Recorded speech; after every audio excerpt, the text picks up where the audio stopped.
네, 여러분 점심 식사는 맛있게 하셨. Ladies and gentlemen, I hope you enjoyed your lunch. We will now move into the afternoon session. Allow me to introduce myself. I am from KNN. My name is Chung Hee-jung, and I'll be your mistress of ceremonies for today.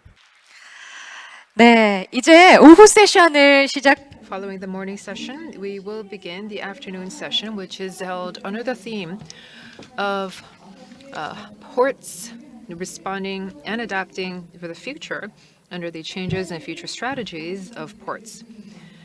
We will introduce our speakers from the Port de Barcelona, Jordi Torrent, Strategy Director. Please give him a big round of applause.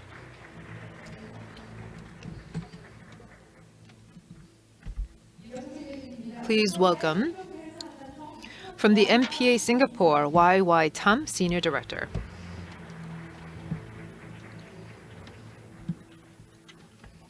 Representing Northeast Asia, Jin Hyu-ho, VP of the Busan Port Authority. And from the Americas, from the Port of Seattle, Sam Cho, Commissioner.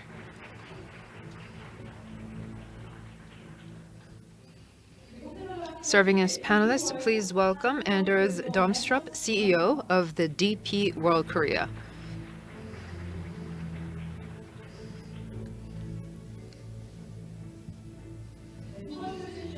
In the second session, we will talk about ports path ahead, where different representatives from ports globally will talk about what we should do in response to this great wave.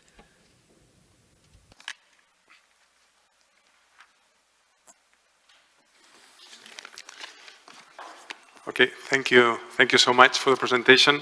It's a pleasure to be here on this session, moderating this session and giving a presentation at the same time with such honored speakers. Let me first send my condolences and the condolences of the Port of Barcelona for the tragedy that happened last weekend in Seoul. Let me, in Spain, when we normally say that the sessions after lunch are very tough, okay? You eat a lot and then you get tired and you get sleepy. So we'll have to be very attractive and funny to keep the audience alive, okay? Spaniards, we're a little bit good at that sometimes. So as you have said, we have a very panelists here, very diverse. We have a representative from very different regions, ports from very different regions, one from the US, from the West Coast, me from Europe, one from the Northeast Asia, Dubai ports in Korea as well, and also Southeast Asia, Singapore. So I think we are going to be able to give very different perspectives and from very different ports, basically transshipment ports, import, export ports, container terminal, private operator. So I hope we're gonna be able to give very different perspective and complementary on the paths ahead, which is the title of this session. So with no further ado, I'm gonna start with my presentation. It's not very polite to be the moderator and speak first, but this is what they told me to do, so I will start being the first. So let me first introduce to you who is the Port of Barcelona. You might have heard Barcelona here, so far from Barcelona, for other reasons, for football. We are not so good at football anymore lately. I hope we become better in the coming seasons, or gastronomy, Gaudí, whatever. But we are also an important economic place and city with a very important port, okay? When it comes to the port, we are the way we are because we serve a diversified economy, still an area with lots of industry. This is still the province around Barcelona. This is still one of the most industrialized areas in Southern Europe, together with the north of Italy, probably. So this what has made us who we are. We are also a logistics port, and we'll go into it later, and also a diversified port. But still, and diversification is going to be the main driver of my presentation, but still being very, very diverse, as you will see. Our core business, obviously, is still providing services and infrastructure to our customers, shipping lines, logistics operators, exporters, importers, so that we help them in being competitive in the global markets, okay? The worst thing that could happen to a port like ours is that our services are not efficient enough and we contribute, for instance, to the shutdown of our factory, okay? So this is the worst thing that could happen to us and the thing that would be most far from our mission, okay? So, as I said, we are a medium-sized port in terms of the traffic we handle in most segments. Cruise ships is something different, but in general, we are a medium-sized port. What makes us quite unique in the region is probably three things, three objectives. A high-value port. Most of the facilities, concessions, activities we do have our high value added. We have tried to attract these activities from hotels. We have 2 5-star hotels in the ports, to the logistics activity zone where we have warehouses for e-commerce, frozen goods, etc., etc. So high value port, diversified, and this is going to be the theme of my presentation, so I leave it for the time being, and logistics, very important. This is a port where the cargo goes through the port, but it doesn't go anywhere else for logistics services. It stays within the port or next to the port, where logistics providers provide services to their customers from the automotive industry, from the chemical industry, from the pharma industry, before it's being distributed to the final consumers. And as I said, diversified. And this has not been the case always. Okay, our diversification is what has made us a different port from what we were 30 years ago. 30 years ago, we were a landlord port. Now, I think it's fair to say that we are a business promoter at the same time. As Port Authority, I'm speaking always in this case as Port Authority representative, as strategy director of the Port Authority. And what was this process, no? Here you see the expansion of the infrastructure that has accompanied this change of the model of the role of the Port Authority. Everything, let's say, started with the Olympic Games in 1992. When I hear the Port of Busan about and the expectations Busan has with the World Expo 2030, it makes me think and remember what happened in Barcelona in the years previously to the Olympic Games. No? So the Olympic Games changed a lot of things in the city and also the port. No? And at that time we started our expansion southwards. If you see here on the right-hand side, you would go to France. On the south, on the left-hand side, you go to Morocco, okay? So we expanded the port southwards, and this expansion that had lots of different components allowed us to change as well the role of the Port Authority. How? In this process that you see here, no? So back then in 1992, basically more than 90%, 95% of the land of the port was used for loading and unloading cargo, all types of cargo. I would say today, I don't know, around 60%, or even 60% of the, or even less probably, of the land of the port is used for loading and unloading cargo, containers, cars, bulks, etc., etc. And lots of the things that happen in those areas where we don't load and unload cargo are businesses that were promoted by the Port Authority. Very often, not always obviously, but very often. No? And here you have a little bit the evolution of those different projects in those years. At the end, today, for instance, the Port Authority is shareholder of around 20, 25 different companies, and that you see some of them here listed.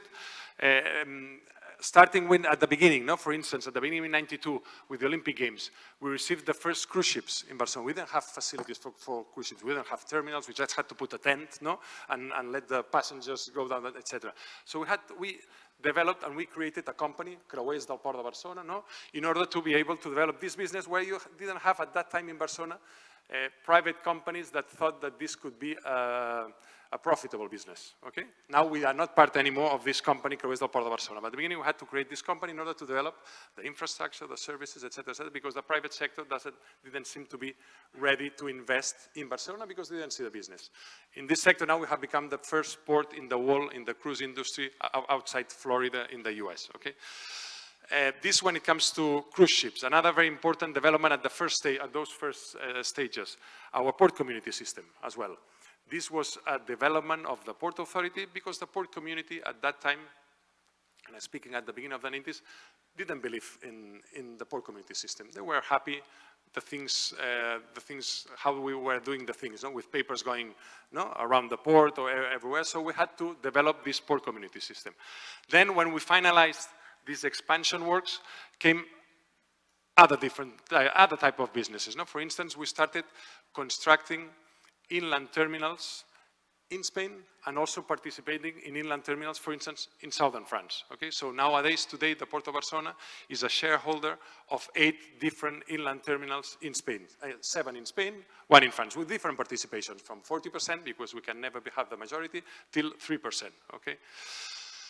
Then, when we finalized the Olympic Games, the expansion, okay, we had to, our main objective with those businesses that we started in different sectors, in the cruise industry, in the rail industry, with the port community system, was to expand our market, to increase our market share in different locations. Okay, so so we also invested, for instance, in the development of rail services. Okay, the Port of Barcelona was part of a company that managed and developed a rail connection between Barcelona and Lyon in France, for instance.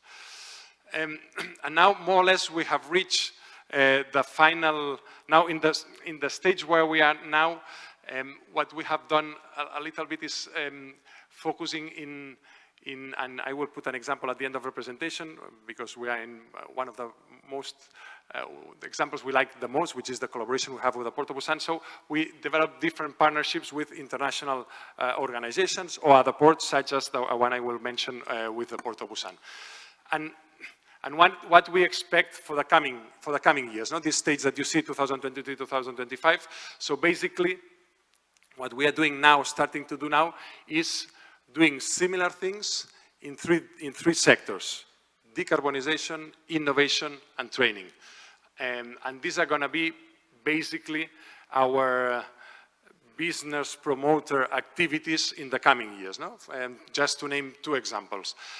We have created recently a foundation to foster innovation in the Port of Barcelona, together with 2 private companies. This was created this year, and we're going to develop also facilities to host startups and small and medium-sized companies that work on the innovation in the logistics sectors, in the cruise business, in the marinas for private yachts, etc., etc. So innovation, decarbonization, and training is the 3 things that we're going to do as business promoter, or that we're going to add to our portfolio of other companies' activities that we have developed in the last 15 years.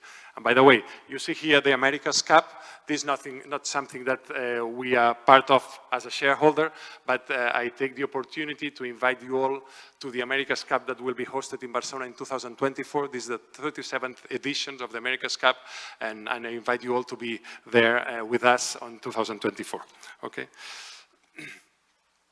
So this is a little bit, as I said, what on the short term for the future. On the long term, this is how we see ourselves in the future.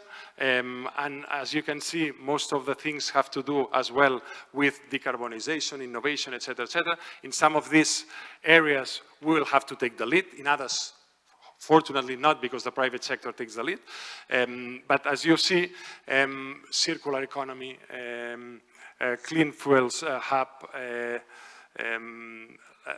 decentralized port. We have to, for instance, we are in the process of creating a company together with a rail infrastructure manager in Spain, ADIF, in order to manage terminals in the vicinity of the port that are outside the port area, in order to try to avoid the trucks going in the terminals to collect the containers, but instead of doing so, going to an inland terminal located 20 kilometers from the port. We have been very successful when it comes to 300 kilometers, 600 kilometers, but now we have lots of pressure from the city in order to avoid the traffic of the trucks around the ring roads in the city. So one of the recent developments is we have created a company with the rail infrastructure manager in Spain in order to manage some of those small rail terminals in the vicinity of the port, but outside the port area as well. So these are the main 5 drivers of the Port Authority and the port strategy for the coming years. We call it those five Ds, no? We will pursue in our diversification efforts, differentiation. When I go into conferences, at the end, all ports, more or less, we are going on the same direction, no? Automation, decarbonization. So we will all end up more or less on the same place, I guess, no?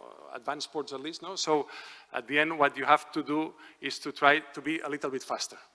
Because then we are all gonna be automated, we are all gonna use clean fuels, we're all gonna be fully digitalized, so we have to try to be a little bit faster. And sometimes the Port Authority has to be the pusher in order to be faster in businesses where there's not enough economies of scale, for instance, for the private sector to invest, for instance. Decarbonization, digitalization, and also adapting to those disruptions. And to finalize, because I want to leave the room for the speakers, I'm gonna I had some slides with some of the best practices I just mentioned of those companies where we are shareholders. I just mentioned the rail terminals, I mentioned our port community system, cruise industry, but I'm gonna finish with just this one, because we are here in Busan and we are very proud of this development that we have done together with the Port of Busan. In just the weeks before the pandemic started in Europe, before we were sent into lockdown in Spain, we received a call from the Port of Busan telling us that we knew that they had invested in a logistics facility in Rotterdam, that they would like to do the same in the south of Europe and in Barcelona.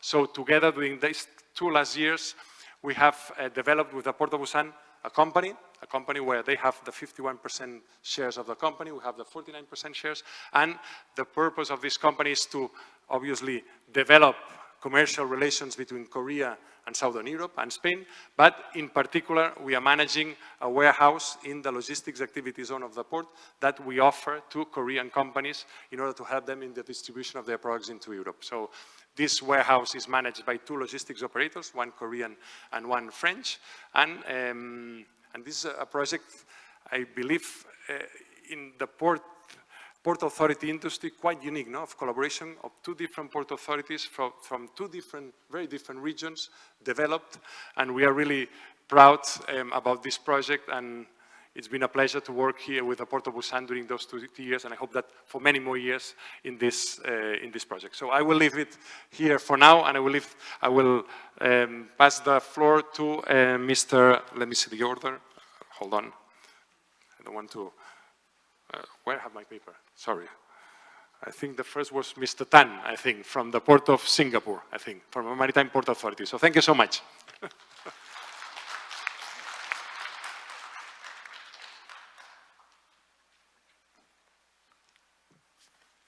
Thank you, Jody.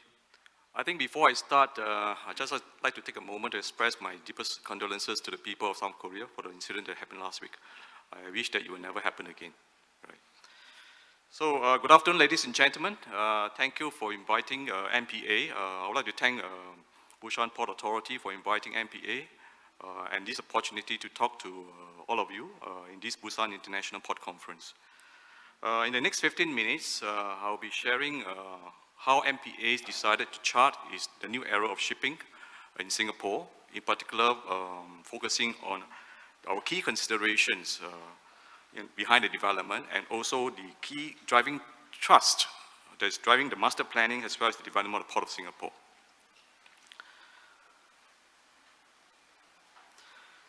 To start off, this slide shows an overview of our Maritime Singapore. It plays an important role in the global supply chain and is supported by an ecosystem of diverse players. Now, as a summary, as you can see, it has a global hub port, right? Maritime Singapore is connected to 600 ports in 120 countries, and it's also the world's largest transshipment and the bunkering hub. Now, the sector contributes about 7% of GDP and actually employs about 170 employees. There are more than 5,000 maritime establishments in Singapore, and the Singapore Registry of Ships is one of the 5 top largest in the world. Now, just last year, which is not in this slide, in 2021, our container throughput has actually achieved a record high of 37.5 million TEUs. And our bunker sales was about 50 million tons, and our tonnage under the Singapore registry ships was about 92.3 gross tonnage, million gross tonnage. Now, as a maritime, leading maritime agency, Singapore plays three key functions, right, which is very important to drive the global maritime aspirations. Now, first one is that we will continue to develop Singapore to a maritime global hub, right, by ensuring that our port operations remain safe and efficient. But more importantly, the port will continue to build its capacity to meet the needs of the shipping lines. Now, secondly, we will grow Singapore to be an international maritime center by drawing a diverse range of companies and hoping that we'll be able to entrench them in Singapore and perform business to grow Singapore. Lastly, we also need to, of course, advance Singapore's strategic interests, both internationally and regionally, so as to ensure that it continues safe and open access to and from Singapore. And more importantly, is to create more enabling factors so that we are able to make Singapore more competitive.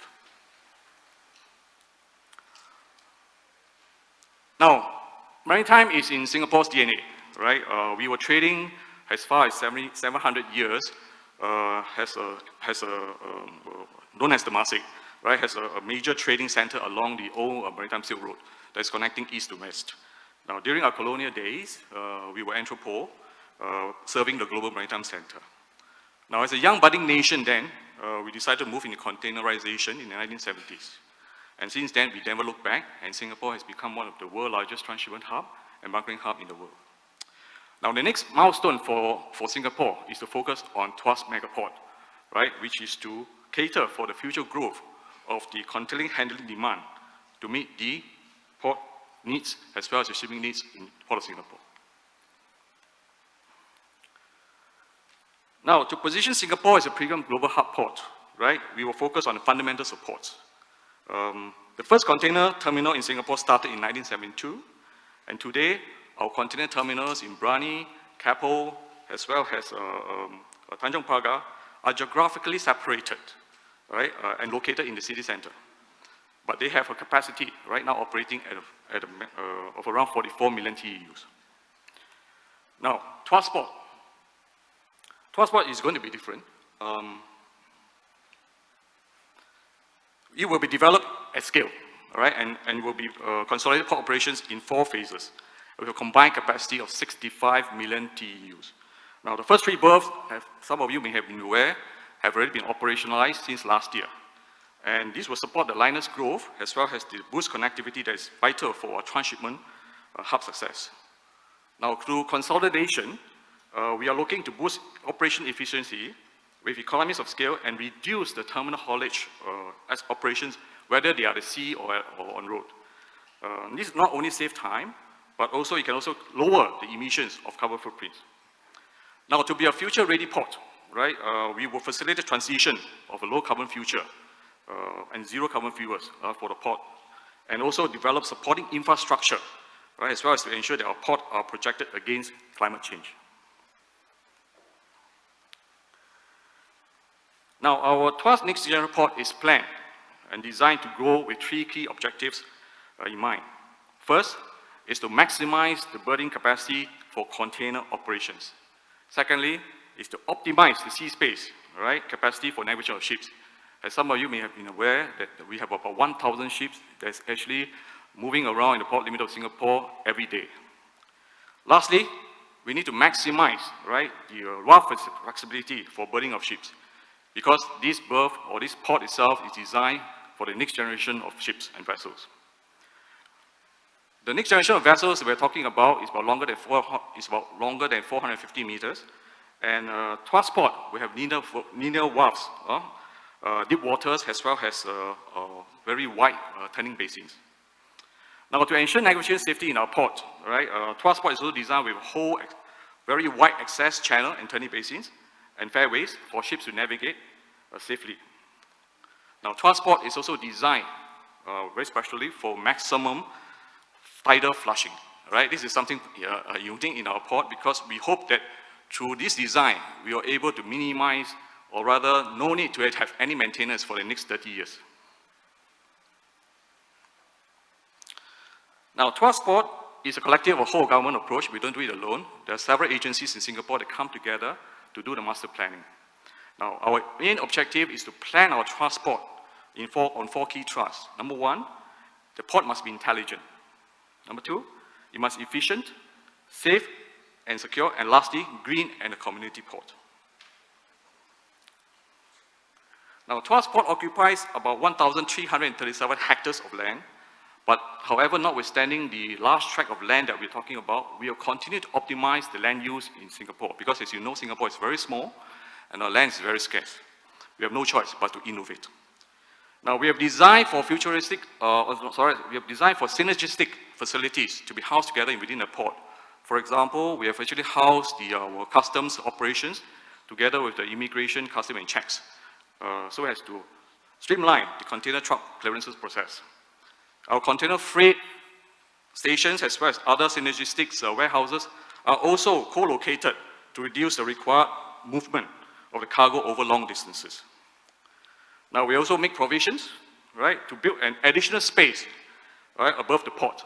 As I said, Singapore is less, so we have to innovate more space for Singapore. So we are trying to innovate some space above the port so that warehouses and offices in future, if there's a need to do so, can be built above our container port. Now, to further optimize the land that we have, we also study various innovative operating concepts, such as the automated storage and retrieval system. And this system can actually retrieve the cargo, right, directly without reshuffling the whole cargo arrangement. And we're also studying how we can also do with PSA operator, as our operator, to build a two-tier storage system. This will actually save a lot of space. And from our assessment so far, we can actually estimate about 30% higher output than the current planned yard capacity. Now, transport will be a smart and efficient port, right? It embraces automations, artificial intelligence, robotics, and so on and so forth, Internet of Things, and so on and so forth. But for transport, right, our transport has to be fully automated. Breaking away from conventional terminal operations, where operators must maneuver each and every crane of a vehicle, transport will be almost manless. And what it means is that our transport phase one, like what we visited the Busan new port, right? Both our key cranes and yacht cranes will be fully automated.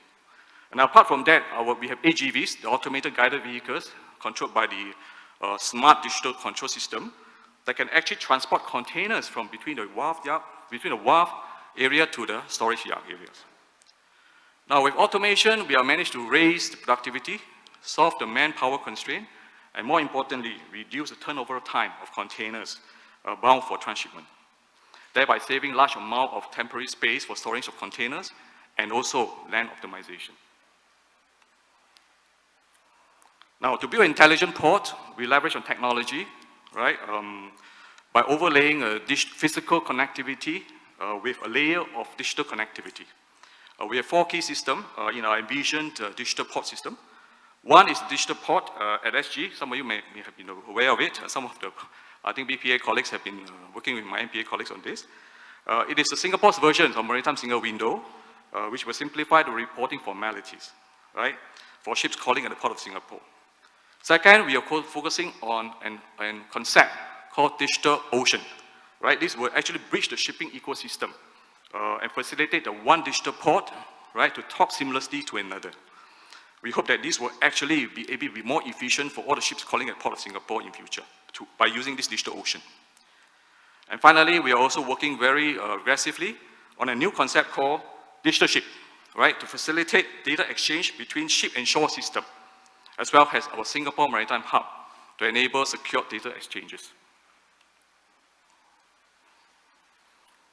Now, besides developing the physical and digital infrastructure, transport will be developed sustainably. Now, before reclamations, we have actually asked for volunteers from the nature lovers, right, who actually comes forward and do the relocation of course together with us. And this will save us a lot of headache explaining to them about our work. Now, during reclamation, we adopted a waste circularity method by using those generated dredge materials as well as excavated materials from our projects within the country, right, in place of sand. Now, this will actually reduce, not only save us costs in terms of reclamation, but also reduce a significant amount of carbon footprints. Now, more importantly, as many of you are aware, we have to adapt to this imminent climate change, right? Sea level rise is a major concern for port construction. And therefore, for our first mega port, we have built our platform, our operation platform, at least 5 meters above the mean sea level. And what this means is that our port operators, PSA, can continue to operate, right, with no disruption to sea level rise by 2050. Beyond 2050, we will continue to raise the level once they overhaul the port system.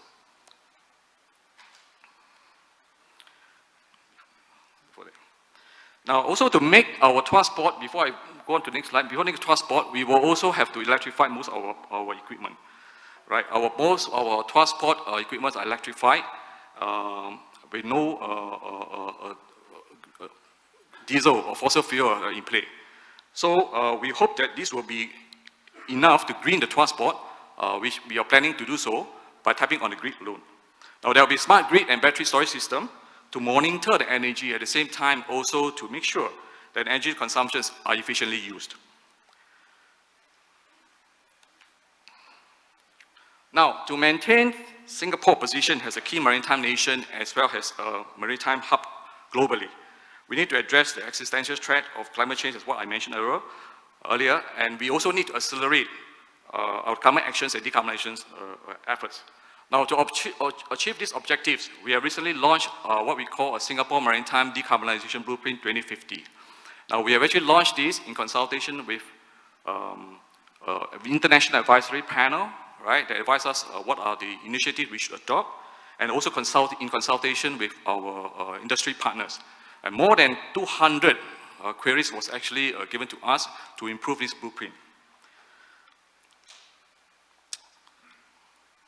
There are essentially 7 focus areas that we're focusing on this blueprint.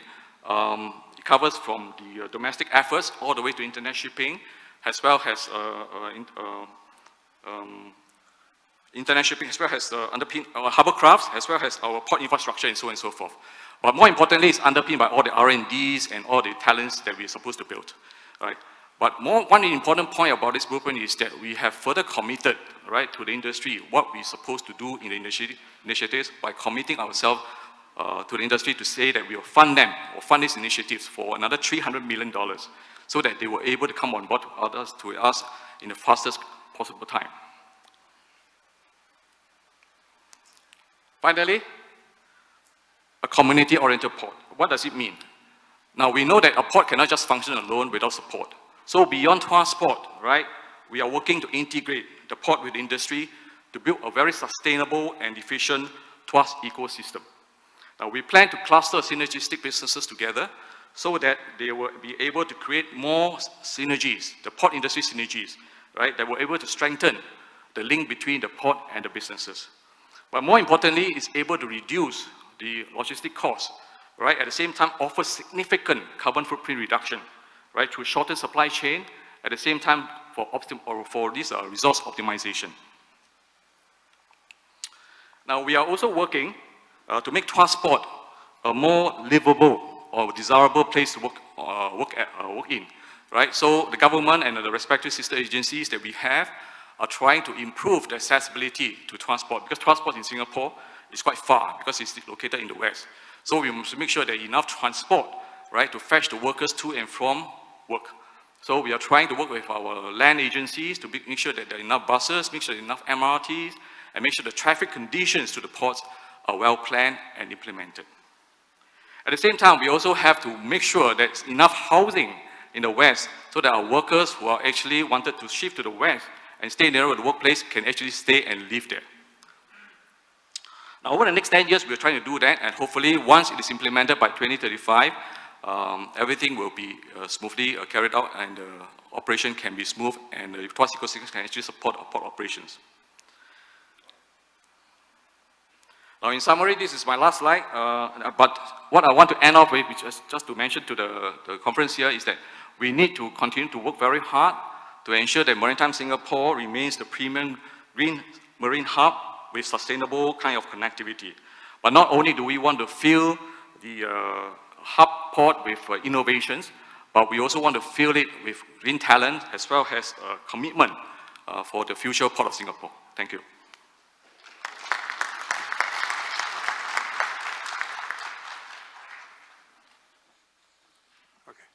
Thank you very much. Waiwa, I hope I pronounced your name more or less correctly.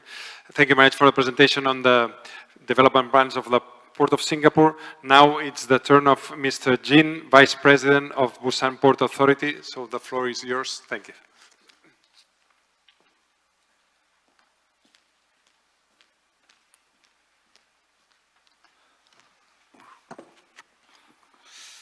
네, 반갑습니다. Good afternoon, ladies and gentlemen. I'm Jin-gyu Ho. I am Vice President of Busan Port Authority. Thank you.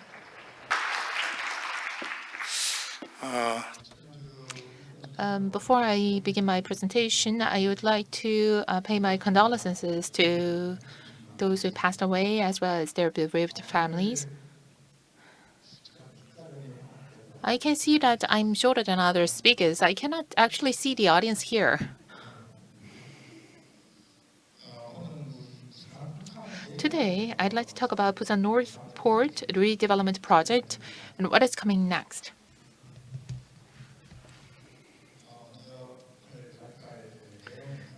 This is the table of contents. I will start with the project overview.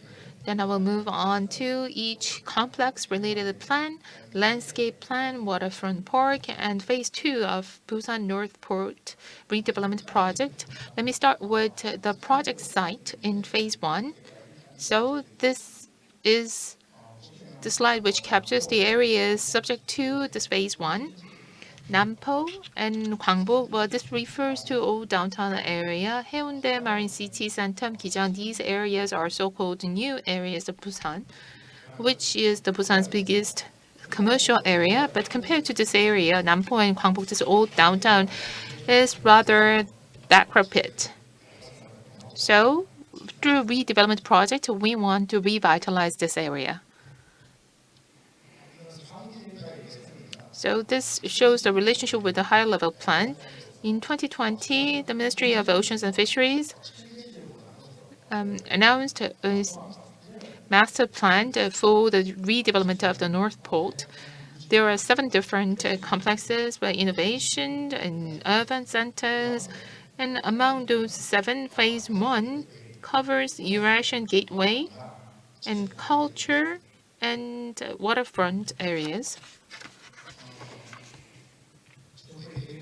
Under the plan of the government, Munhyun area, which is a home to International Financial Center, Busan International Financial Center, we will have finance, business access, mutual growth with old downtown area from media, culture, and innovative industries of the future. So this is the areas these are the areas we want to develop in collaboration with the government. So our ultimate goal is to create a center of international maritime tourism. On the left side, you can see what Busan North Port Pier looked like back in 2006 before the redevelopment project. So before the development, this area handled about 2 million to 2.5 million TEUs of cargoes and containers. But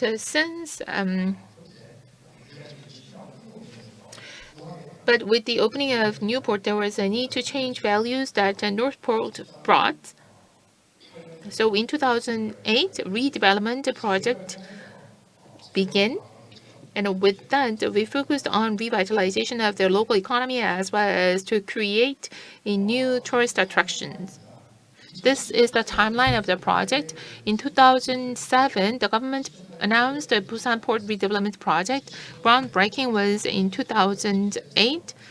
And in 2015, there was an execution of the Busan North Port Redevelopment Project implementation agreement. And we are about to complete this infrastructure development. So this is how it was like back in 2007, and what it was in 2019. There are 4 pictures, but you might not be able to see clearly the difference between and among these 4.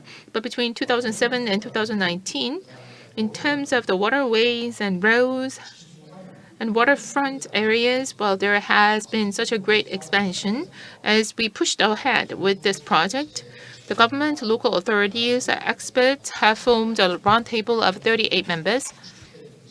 And we have had over 60 meetings and advisory meetings and discussions and public hearings, and that is how we devise a land use plan.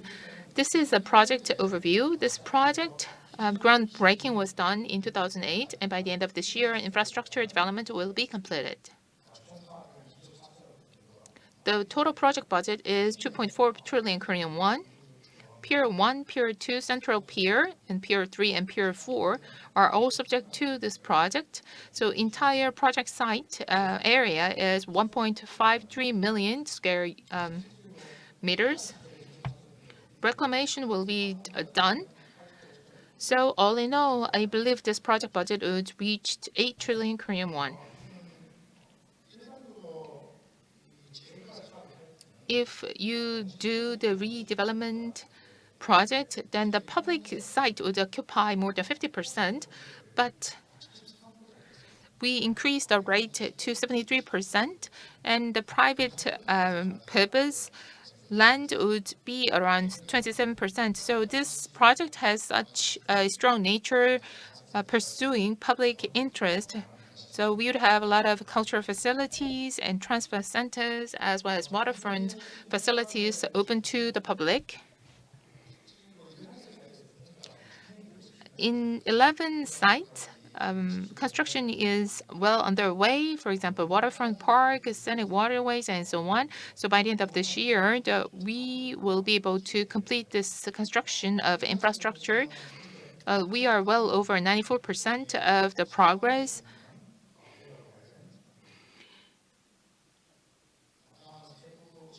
And of 310,000 square kilometers of land for sale, 130,000 square meters has been already sold.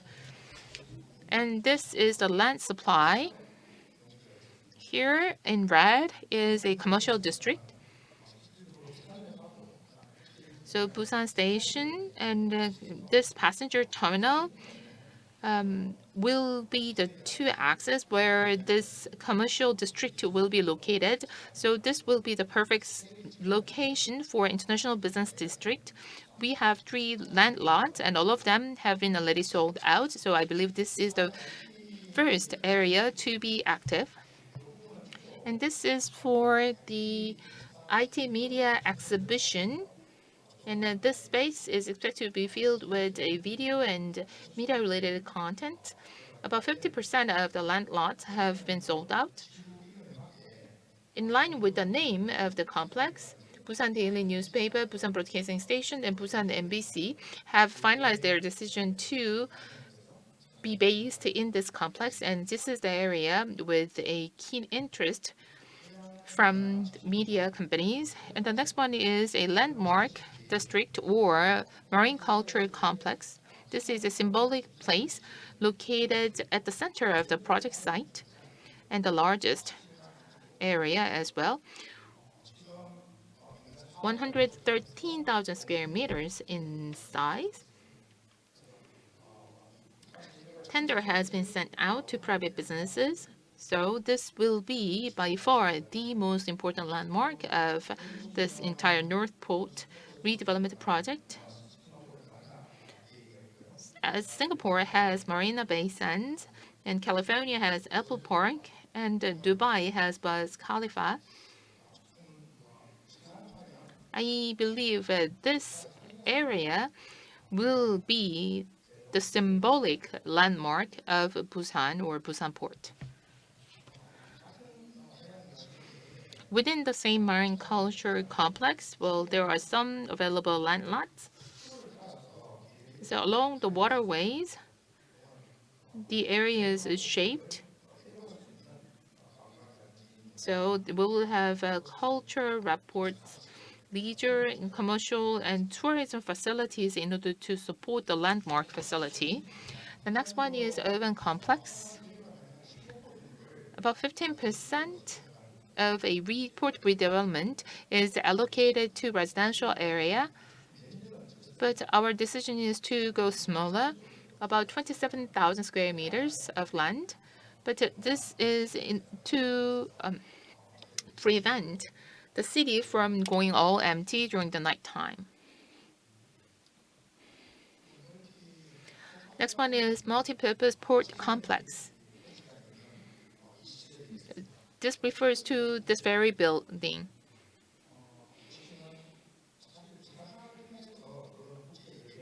International cruise. Other than several international cruise vessels, most of the vessels would come and go through this port. But because of the pandemic, we don't have any passenger transportation, no seaborne transportation, no cruise and no ferries at all. At the maximum, we had about 600,000 cruise passengers or 1.2 million ferry passengers. But I believe from next year onward, international ferry transportation and the cruise tour and travel will become normalized. That is why we are preparing ourselves for the resumption of the cruise tour. The next one is the transfer station. As you know, this facility is not fully connected to Busan subway and the Busan express train station.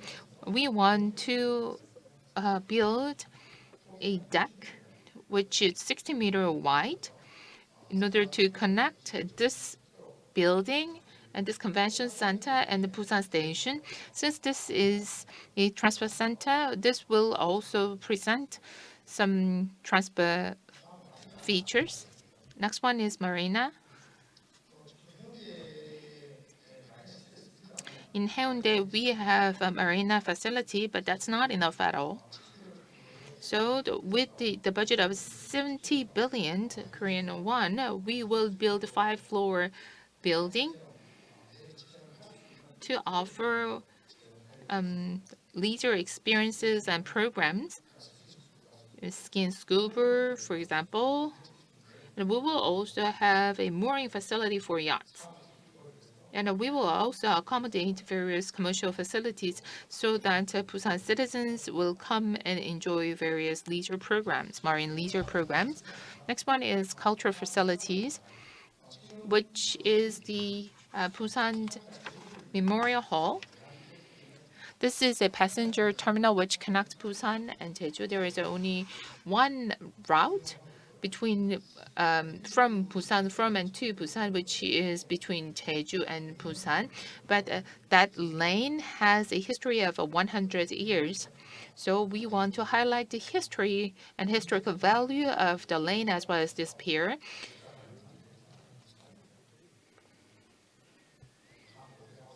The next one is Opera House. The Opera House is expected to be completed by 2023, but due to some external situation, I believe there would be a little bit of delay. The total budget would be 350 billion Korean won, and the Opera House will have 2,100 seats, and Busan Metropolitan City Government is leading this project. And once this is completed, and I believe we will be able to address some cultural tension within Busan to a certain extent. And this will be located right next to the landmark site. And on the right side,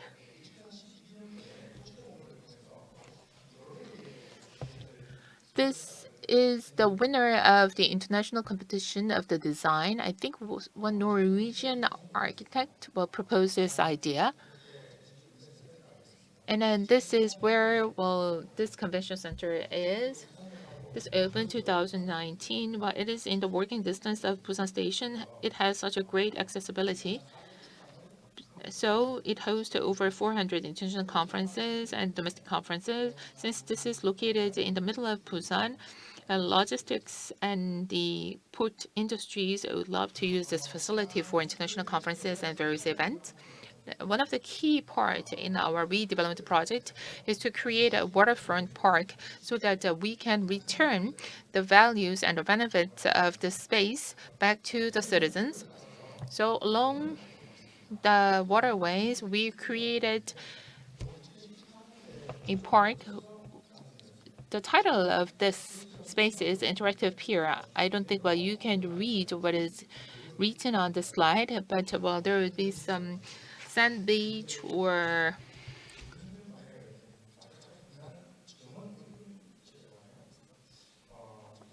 various facilities along the waterways. And you can enjoy this interactive pier. And actually, this was open last year, and we are doing the second opening. So during the daytime, citizens can come and enjoy this interactive pier. Next, I'd like to turn to landscape plan.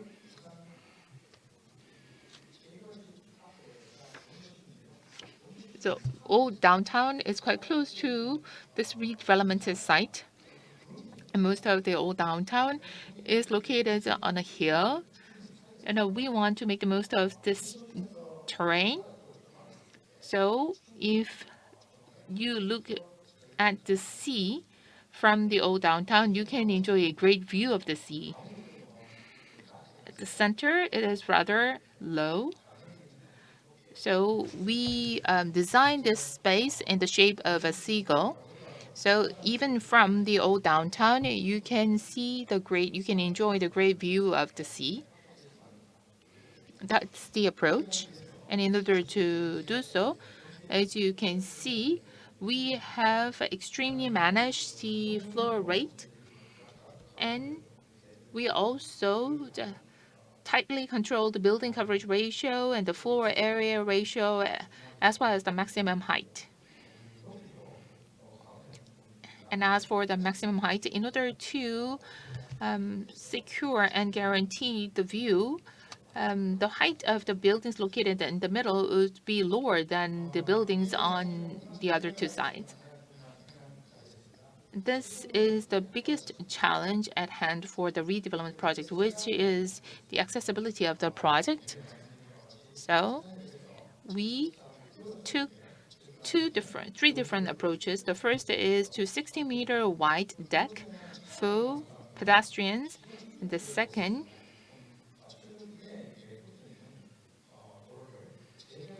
we expanded the road network, and so that this facility will be and the site will be accessible to drivers as well.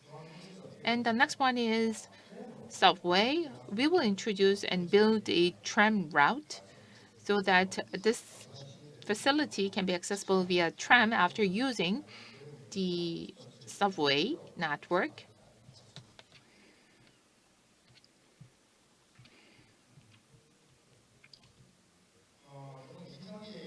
This is the overview of phase 2 of the project. So I went into details for the phase 1 of the redevelopment project, and as for phase 2, and phase 1 was a project solely led by Busan Port Authority, but as for phase 2, Busan City Consortium will lead the project. So as for phase 2,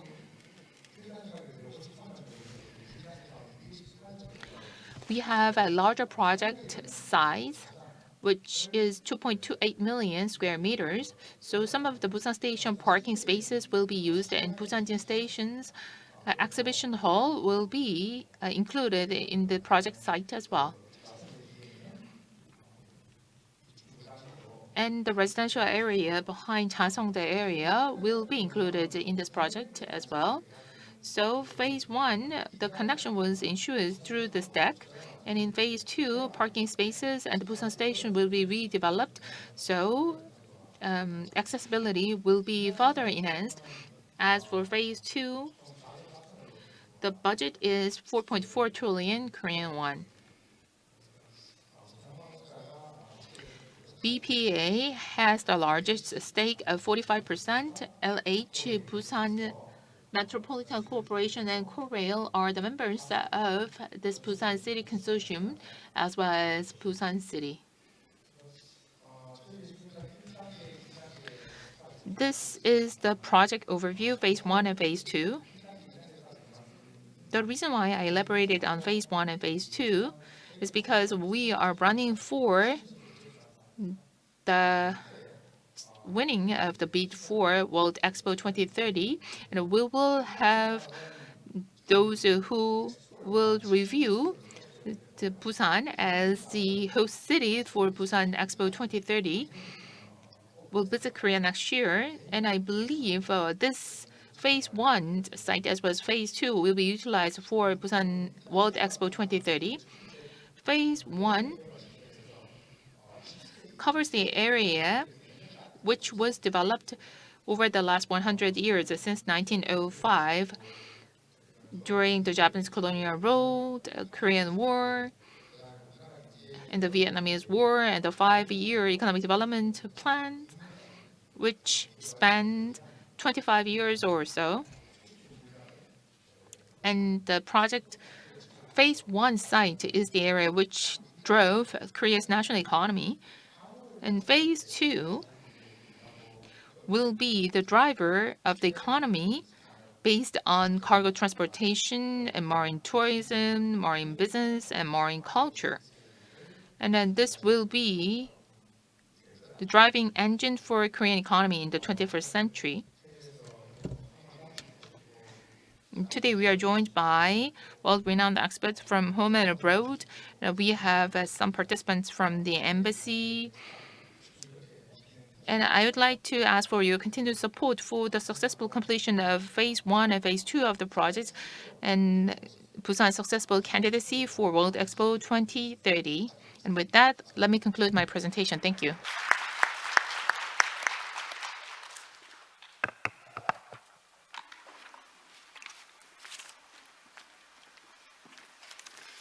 Thank you so much, Vice President of Busan Port Authority. And now I give the floor to Mr. Sam Cho, Commissioner of the Port of Seattle. Thank you.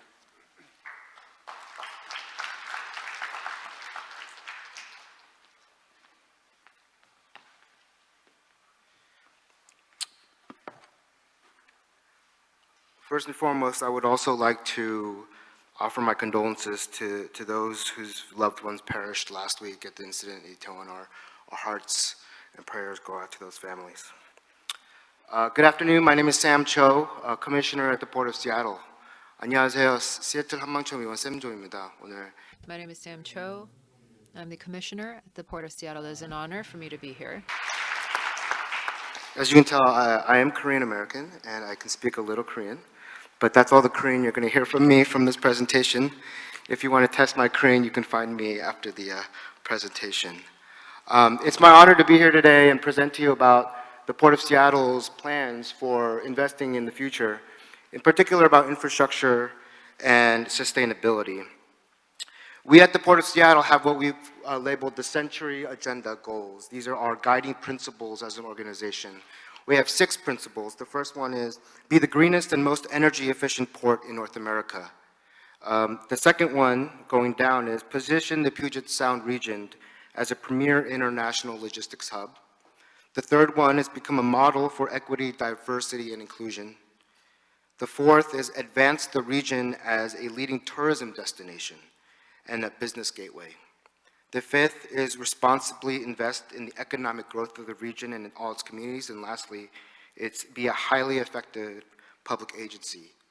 These 6 principles as our Century Agenda was adopted in 2011, which was our 100th anniversary of existence. So we called it the Century Agenda because this is our plan and our North Star for the next 100 years. Just to level set your understanding of the Port of Seattle, this is the landscape of all our properties. If you look here, this Elliott Bay area is basically downtown Seattle. If you've ever been to Seattle, you've seen the Space Needle, gone to a waterfall or waterfront. Elliott Bay is what most people think of when they think of the Seattle waterfront. As you can see, however, our physical footprint is actually very, very wide. If you go down south here, you'll see here in our teal highlight is where our aviation business line exists. And so in total, our activity accounts for approximately 121,000 jobs. The airport accounts for $22 billion in economic activity. We also have a very, very important fishing and commercial fishing line of business. If you've ever had king crab or Atlantic salmon from Alaska, all the vessels that catch those fish and crabs and pollock, surimi is very popular here in Korea, are actually all caught by vessels home ported in Seattle. And so that, along with the cruise industry, make up $9 million and $6.3 billion in economic activity for a region. Much like the presentation you heard from Barcelona, core to our strategy as a port is diversification. And I think it's safe to say that you will not find a port anywhere else in the United States that is as diversified as we are when it comes to our business line. I think the saying goes, don't put all your eggs in one basket. And when you look at our business lines, you'll see how diversified we truly are. Starting from the left to right, if you've ever been to Seattle, you flew into Seattle-Tacoma International Airport. We are the only port authority on the West Coast that operates both maritime and aviation operations. As a result of that, we receive revenues not just from passengers, but we also receive revenue from air cargo, which is an unusual element for ports to deal with in conjunction with maritime. As a gateway for the airport, we are the 10th busiest airport in the United States. We used to be 8 before the pandemic. We dropped to 10. Going to the right, maritime cargo, our traditional and main line of business. We are currently the 4th largest container terminal in the United States behind LA Long Beach, New York, New Jersey, Savannah, Georgia. Seattle, Tacoma takes number 4. And we're very hopeful that through our investments, we'll actually overtake Savannah in the next couple of years. I mentioned our maritime and fishing industry, but we also have a cruise industry. We actually have the largest cruise port on the West Coast. We have over 300 berths on an annual basis, all home ported in Seattle. The Seattle to Alaska cruise has been tremendously popular in the United States and for international travelers because most people don't want to go on a 2-3 week cruise. They just want to go on a 1 week cruise. And that's what Seattle, Alaska offers. And so that has been a huge part of our growth as a port in revenues. And then lastly, real estate and boating. I'll talk a little bit about how our real estate strategy is changing as a result of the changing trends in the industry. But we do owe a substantial amount of land, as you saw in the previous slide here. And we are always acquiring and trying to acquire new land as we fight off, developers who want to redevelop the land for other uses. The diversity of business lines that you see here, the diversification really helps us hedge against disruption and unpredicted phenomena. I think the COVID-19 pandemic was a very excellent example of how this diversification came into play and helped. If you look at our air cargo versus maritime cargo, you see that at the beginning of the pandemic in 2020, our cargo volumes dipped. The first 6 months of the year, we saw our cargo volumes die because obviously ports were shutting down during the pandemic. And so you can see that in 2020, our cargo volumes were down by about almost 500,000 TEUs. Meanwhile, our air cargo picked up. Our air cargo volumes not only held steady, but you can see that in 2021, it exceeded 2019 levels. And this is for obvious reason. You know, when people were in need of PPE or supplies and you had congestion at the seaport, a lot of folks were choosing to actually ship things along the air cargo. Earlier today, you heard the presentation that said people are willing to pay, you know, and that's one of the lessons of the pandemic, that no matter how much prices went up, they were willing to pay. This is an example of that as well, where people who really needed their goods were willing to charter vessels and put their goods on air cargo as opposed to maritime cargo, which is far more expensive. And so this was a nice hedge for us during the pandemic, and we benefited for that during the pandemic. Next, we'll talk. I want to talk a little bit about how we're adapting to industry trends. Who here has heard of Amazon?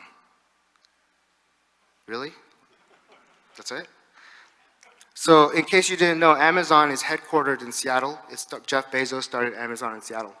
And so for many years, the Seattle region has been a testing bed for e-commerce and warehouse logistics. And that has really pushed us to change the way we think about how we accommodate BCOs, or beneficial cargo owners, and other logistics providers. If you look here, you'll see up here, you'll see Seattle, port right here. That was the map that I showed you. And then we have Tacoma down here. So we have two major ports, south and north of each other. And in between, to the east of those ports, you see what's called the Kent Valley Warehouse and Transload Concentration. This circular area here is the largest warehouse area on the West Coast, the second largest in the country. And you can imagine why there's such a big concentration of warehouses in this area. It's because of how e-commerce and the logistics hubs have formed naturally as a result of the trend.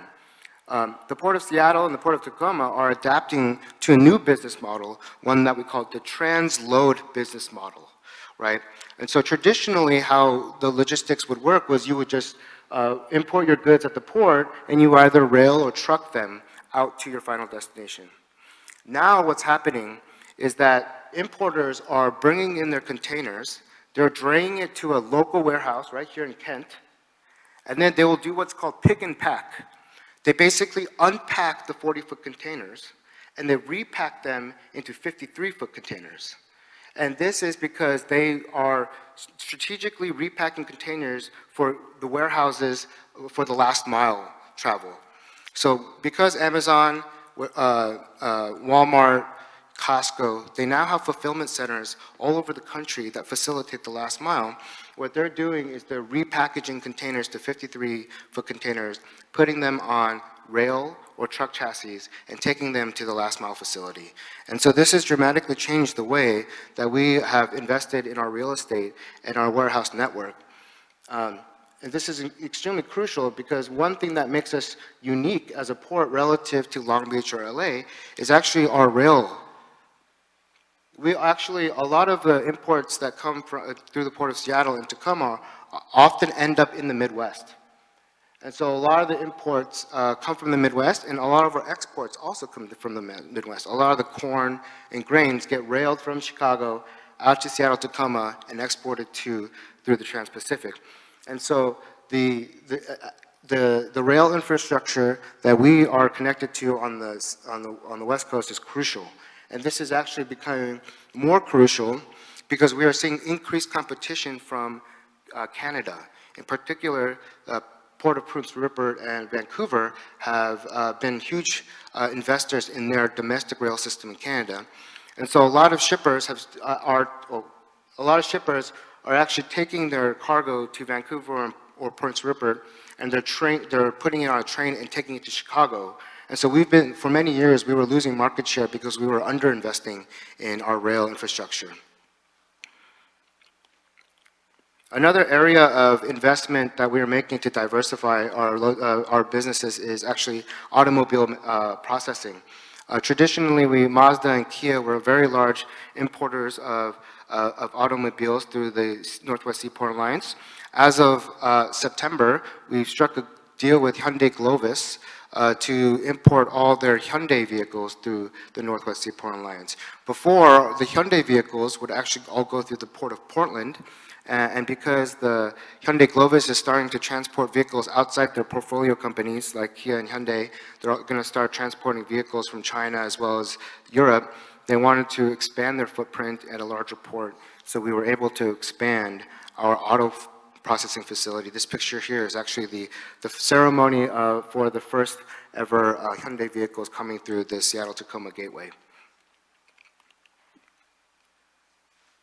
And then obviously, we're investing in our actual container terminals. Terminal 5 was a very, very expensive $400 million modernization project that is now what we call big ship ready. As you all know, container vessels are getting bigger, they're not getting smaller. We previously were not able to accommodate vessels over 18,000 TEUs. Now we can accommodate up to, I think, 21,000 TEUs. We just installed these Superpost Panamax cranes made by ZPMC, and we have started to receive large big ships from MSC and other carriers. And so we're very excited to add about 500,000 containers TEU capacity on the phase 1.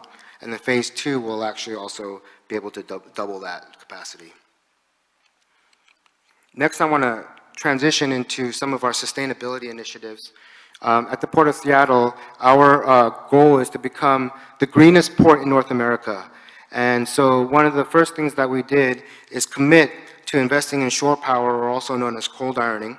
We currently do not have cold ironing at all our facilities, but it is in our plans. You can see here that Terminal 18 and the cruise terminal up in the 66, that which are highlighted in orange. Oh, whoops. Highlighted in orange have the cold ironing capabilities, and then we are currently planning to install cold iron capabilities down here in Terminal 5 as well as the cruise terminal up here. Once we finish this cruise terminal berth here, we will be the only port in America that has fully cold ironing capabilities for cruise. And then lastly, I'll just touch upon how we are taking a comprehensive approach to maritime decarbonization. We have something called the Northwest Clean Air Strategy. And this is essentially a pact between 3 ports, the Port of Seattle, the Port of Tacoma, and the Port of Vancouver, BC. And this is extremely important for us. As you can see here, those three ports along this map make up the entire Pacific Northwest corridor of the United States and North America. And the reason this is so important is because it's not only good to work collectively towards sustainability, but it's also crucial to have a regional agreement from a competitive standpoint. Oftentimes, when you invest in sustainability initiatives, there's a huge cost, right? It's expensive to electrify. It's expensive to install infrastructure for LNG. And those costs often get passed down to the customer, right? Whether you're a shipper, it gets passed down to you because we have to pass those costs down to the gate operator, the carrier, etc. And so we don't want a scenario where we lose business because we're doing the right thing in sustainability. And the way to prevent the loss of business because you're doing the right thing is by making sure everyone in your region is doing the same thing, right? And so you are leveling the playing field and you're creating a pact between these 3 ports. So Seattle, Tacoma, Vancouver, it doesn't matter what port you go to, the sustainability goals are the same, and we're all working towards the same goal, and therefore that does not become a factor in whether or not you decide to ship through Vancouver, Tacoma, or Seattle. Our goal for this is actually to have emissions by 2030, but we've actually set an even more aggressive goal to become carbon neutral by 2040, not 2050. And then lastly, I just want to touch upon one initiative that we have on the green, what we're calling the Green Corridor. This is part of the U.S.'s Green Shipping Challenge. The goal of the United States is to establish 6 green corridors by the year 2030. The Port of Seattle is partaking in this green corridor specifically focused on cruise. And so, like I said earlier, our cruise industry is mainly Seattle to Alaska. And so what we've done is we've agreed to do a feasibility study to explore the possibility of a green corridor between Seattle, Vancouver, and the Port of Alaska for the cruise industry. And as you can see here, this is a very difficult thing to do, but we got all of our cruise partners to also buy in and be a part of this. And so we're exploring this green corridor and potentially additional green corridors. In fact, I'm very excited to be heading to Egypt after this conference to COP27 to discuss the possibility of additional green corridors between Seattle and other ports. But that's basically it. That's a very quick and dirty analysis and perspective on the Port of Seattle. Thank you all for listening, and I'll look forward to your questions.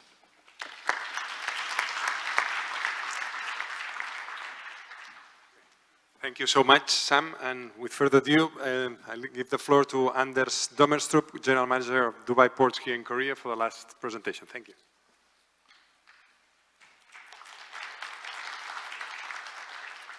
Good afternoon. Let me also first offer my condolences on the tragic event that happened last week in Itaewon, and to the families that are bereaved at this time. You'll probably find that my, you could say, speech and presentation today is very different than what we have seen here the last. I'm trying to take a much more practical approach. I think from the previous session before lunch, we saw that obviously the supply chain, logistics, shipping lines, terminals have been hit by a lot of disruptions over the last couple of years. And one of the things that obviously we are you could say, going to have to see is things need to move. We've just been presented with some very, you could say, ambitious plans of what's happening in different places. But again, the path ahead often starts with the first step.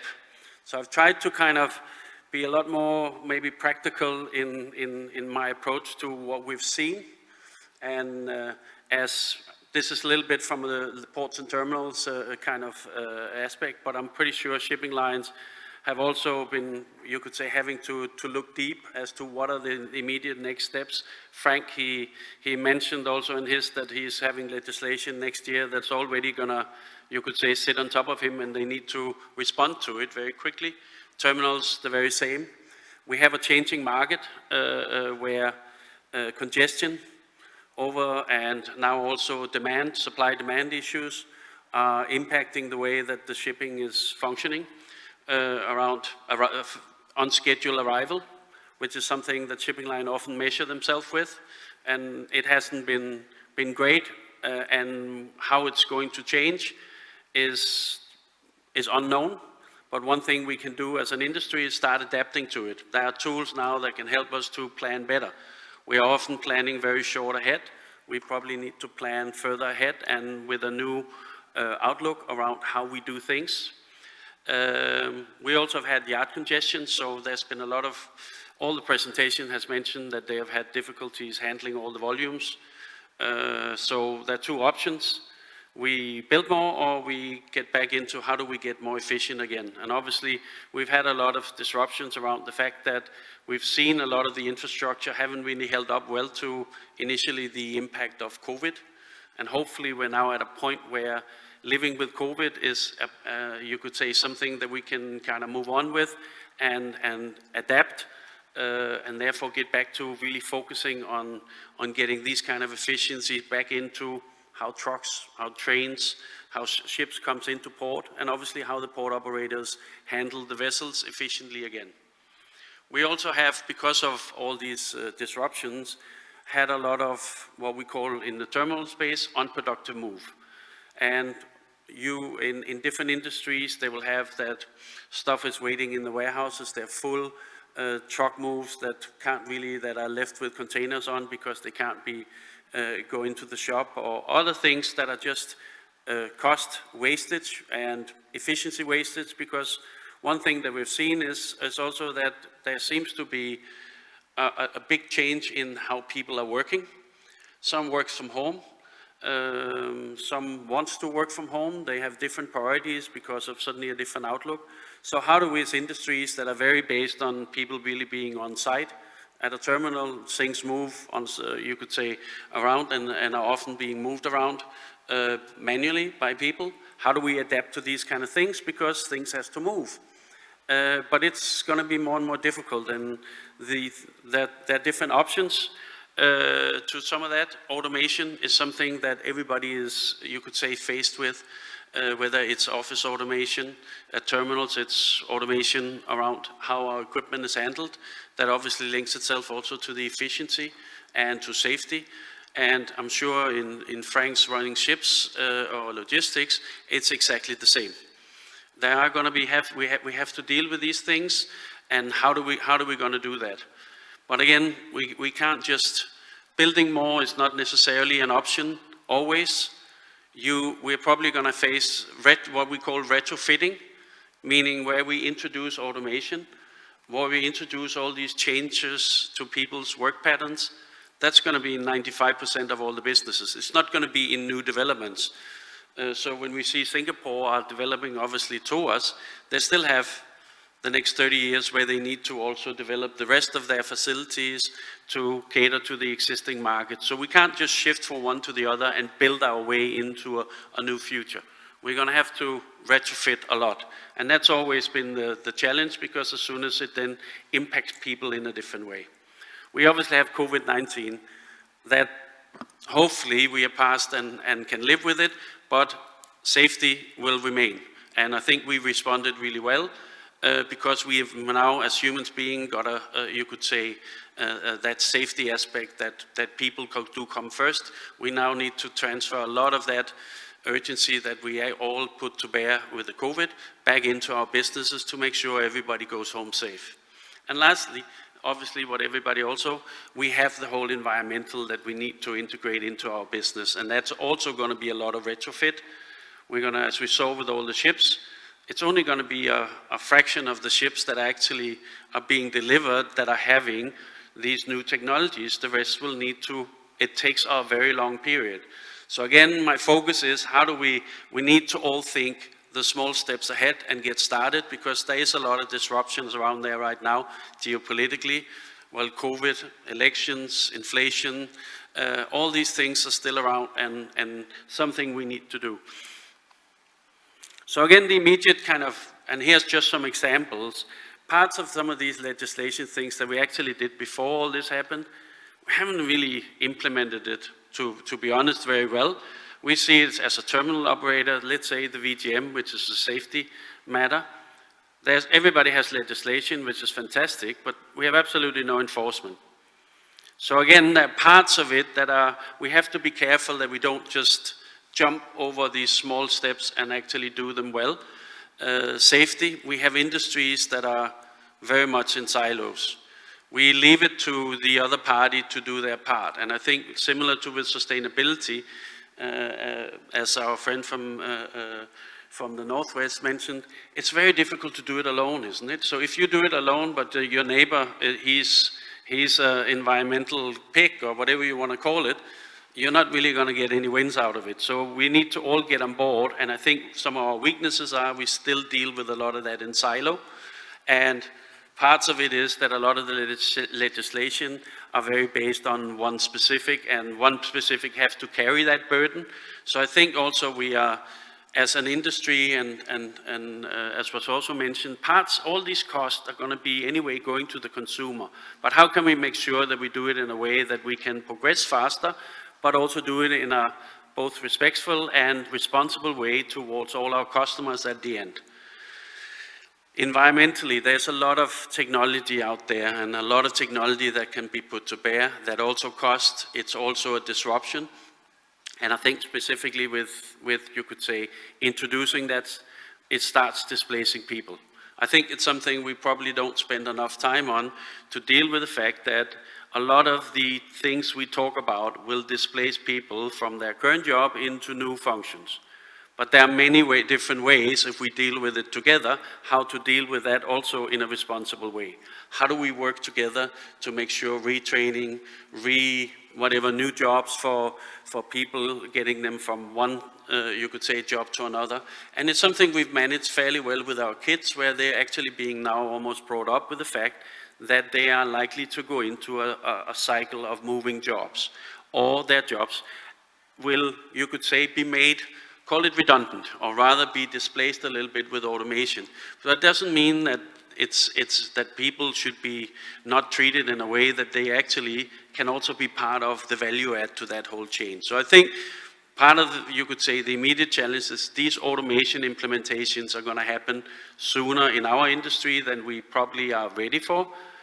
And something we need to deal with is obviously the human aspects and how do we implement that responsibly, just as well as how we deal with, you could say, with the environmental aspects. But something we need to do in order to make sure that we move on everything. But this is, I'm not gonna, you could say, keep on harping on this. I just wanted to more for the discussion to really put some of these things out there.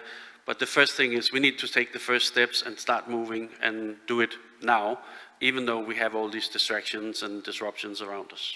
Thank you very much.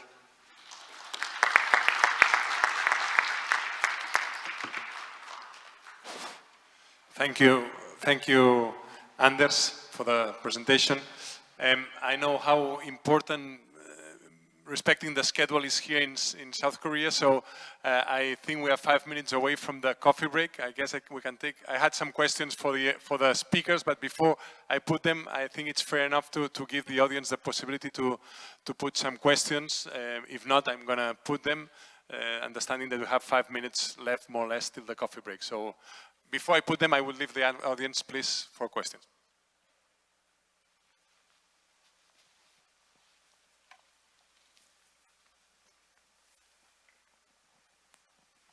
Nice to meet you.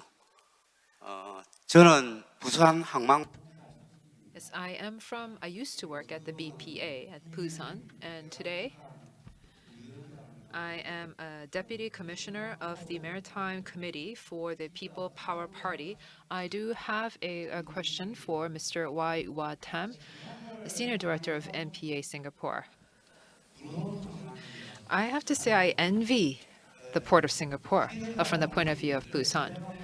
Because your transshipment hub, you are #1, and you have remained #1 in the world for a very long time. What is the secret to your success? That's my first question. My second question is, you've talked about automation, and I understand that the docks are becoming more and more automated in Singapore. No, can you compare and contrast the productivity of the automated shipyards versus the manual labor run docks? How do you compare and contrast the two? Do you understand? Yep. Uh, Can you hear me? All right. I try to understand the question, so I pick it up. First and foremost, thank you very much for complimenting Singapore Transshipment Hub success. We do not rest on our laurels. I think transshipment to us is very important. As you know, that Singapore is a very small country. We import very little. Out of 100%, only about 10 to 15% is actually for domestic use. The rest of them is 85%, or even slightly more than 85% are actually transshipped out of Singapore. Now, I think the key of success for Singapore is no secrets, all right? It is make sure that the port operate efficiently. We have one single operator, which is PSA, and we regulate PSA very closely. And once upon a time, MPA is also PSA, before they actually corporatize. So we know each other very well. But having said that, I think it's not knowing each other well that makes a success, but more importantly is that we must have a trust that as an operator, they have to do their job. They have to do their job, and we must allow them to do their jobs. But having said that, we also regulate them on a reasonable ground. PSA has been operating very well because they also believe and align with our thinking, right? In terms of governance and in terms of operation efficiency, we have to live up to expectation. Now, to meet the shipping lines' needs, right? When shipping lines face the issues, we don't walk away. We work together, and hopefully the shipping line can actually, the issues that they face can actually be met. And that is something that we have been paying a lot of attention to. Customers is very, very important in PSA context. And MPA will definitely have to enforce this spirit of collaborative with the industry partners. Not only that for shipping line, but also of the international maritime services that Singapore provides in support of the port. So this is something that transshipment is also a key success because we don't just work, depends on the port to be successful in the transshipment, but also we have to depend on the services providers within the country that's rendering this support to the port itself. Now the next question is about, I hope I answered the question. Yeah, that's the first one. The second one is about automating the port. Now it is yet to be seen, right? Because a study has been done 5 years ago to see how automated port can actually be more efficient than that of conventional port. But we are convinced that after a few years of pilot trials in Pasir Panjang, you can see that some of the automations that we have actually introduced within the port, such as automated yacht crane and key cranes, it can actually raise the productivity, right, of the port efficiency tremendously. Having said that, that's not enough in the Pasir Panjang because that is still half conventional and half automated. We decided to move into full gear. That is to make sure that our Tuas port in future is fully automated. But of course, we use the word slightly manless because we still find that the key cranes, right, is not fully automated yet. It's still remotely operated. That's the difference, right? Because of the environmental issues of the ship is still moving and the technology is not advanced enough to make sure that we can actually make sure it's fully automated without even a person in a control room manning it. This is a future challenge that we have to make. And once it is successful, it is fully automated. What I'm trying to say is that if the port is fully automated, then the number of manpower that's required to fill the job, right, can be cut down. And yet, the efficiency of the port is not compromised. That is key to Singapore because we are a small country. We don't have many talents like South Korea or many other countries, right? So we have to live up to expectation and live up to the technology advancement. right? That's our main challenge. Thank you.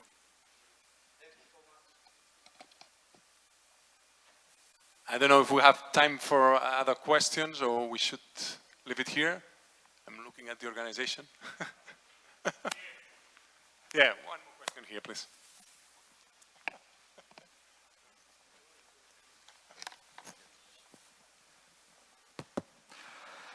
I'd like to address this question to Mr. Jordi Torrent from Barcelona. Can I? Okay. I'm Junu Choi, work at Busan Port Authority, and I'd like to ask you about your strategy plan. I've heard that Port of Barcelona last year has released your port strategy plan, and we are now also preparing for our own long-term plan for 2040. About this, I'd like to ask you how to make a communication with your port community and the government about this kind of the new strategy plan to validate and moderate and to that. For example, like a regular meeting or a press release and something like that. Thank you. I hope I understood the question. When we started working, we approved our new strategic plan January last year, 2021.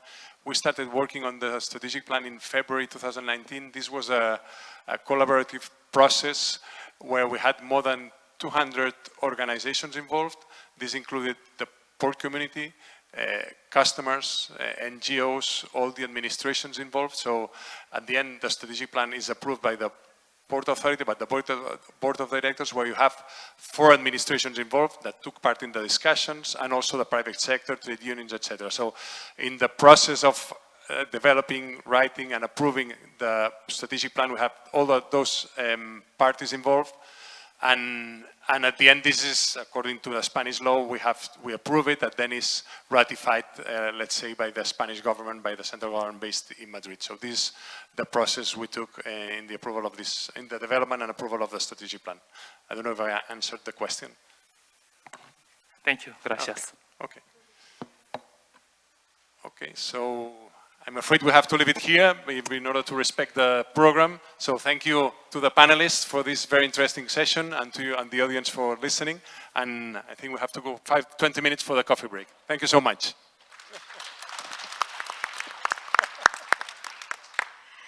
네, 감사드립니다. Thank you very much to all of our panelists for the very passionate discussions. I do believe we still need a break. We will take a 20-minute coffee break. There are coffee and refreshments prepared for you in the lobby outside. Please enjoy them along with your break. And also, please check out the photo exhibition and the ESG booth. We'll meet you back here at 3:20.